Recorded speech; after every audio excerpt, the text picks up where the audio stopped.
அனைவருக்கும் வணக்கம். 3 முடிச்சு சீரியலில் இன்றைக்கி எபிசோடில் என்ன நடக்குதுன்னு தான் இந்த வீடியோவில் பார்க்க போகிறோம். சுரேகா கல்யாணத்துக்கு தாலி எடுக்கிறதுக்காக சுந்தரவள்ளி ரஞ்சித்தோட அப்பா அம்மாலாம் போகிறாங்க. அப்போ ரஞ்சித்தோட அப்பா சொல்கிறாரு சூர்யாவையும் கூப்பிடலாம் அப்படின்னு சொல்லிட்டு. ஆனால் சுந்தரவள்ளி சூர்யாலாம் வேணாம், வந்தால் எதனா பிரச்சனை பண்ணுவான் அப்படின்னு சொல்லிட்டு அவங்க மட்டும் போகிறாங்க. அதுக்கப்புறம் பார்த்தீங்கன்னா போலீஸ் வீட்டுக்கு வராங்க. அப்போ அருணாச்சலமும் சுரேகாவும் ஹாலில் உட்காந்துட்ருக்குறாங்க. அப்போ போலீஸ் சொல்கிறாரு ஹேமாவோட கையில் இருந்த பிளட் குரூப் சூர்யாவோடது தான் அப்படின்னு சொல்கிறாரு. இதை கேட்ட சுரேகா ரொம்பவே அதிர்ச்சி ஆகுறாங்க.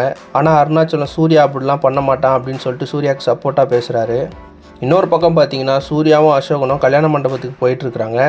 அப்போ அரிதா ஆல்ரெடி இன்டீரியருக்கு ஆர்டர் கொடுத்தவங்க சூர்யா வழி வரைச்சி அவர் அடிக்கிறாங்க.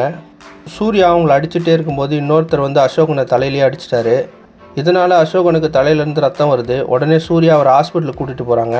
அசோகனை ஹாஸ்பிட்டலில் சேர்த்த சூர்யா அங்கேருந்து மாதவிக்கு கால் பண்ணுறாரு. ஆனால் மாதவி அவர் காலை எடுக்கவே இல்லை. சுந்தரவள்ளியும் சொல்கிறாங்க அவன் கால் எடுத்தால் ஏதாவது சொல்லுவான், அதனால் அவன் கால் எடுக்கவே எடுக்காது அப்படின்னு சொல்லிடுறாங்க.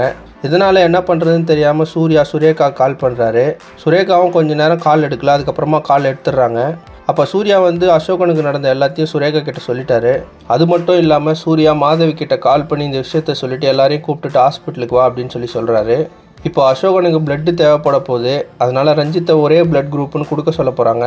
ரஞ்சித்தோட பிளட் குரூப் வேறன்னு சொல்லிட்டு தெரிய வரப்போதா, அதை தெரிஞ்ச சூர்யா என்ன பண்ண போகிறாரு அப்படின்றத அடுத்தடுத்த எபிசோடில் பார்த்து தெரிஞ்சுக்கலாம். இந்த மாதிரி 3 முடிச்சு சீரியல் அப்டேட்ஸ்க்கு நம்ம சேனலை சப்ஸ்கிரைப் பண்ணுங்கள், ஃப்ரெண்ட்ஸ் அண்ட் ஃபேமிலிக்கு ஷேர் பண்ணுங்கள். நன்றி.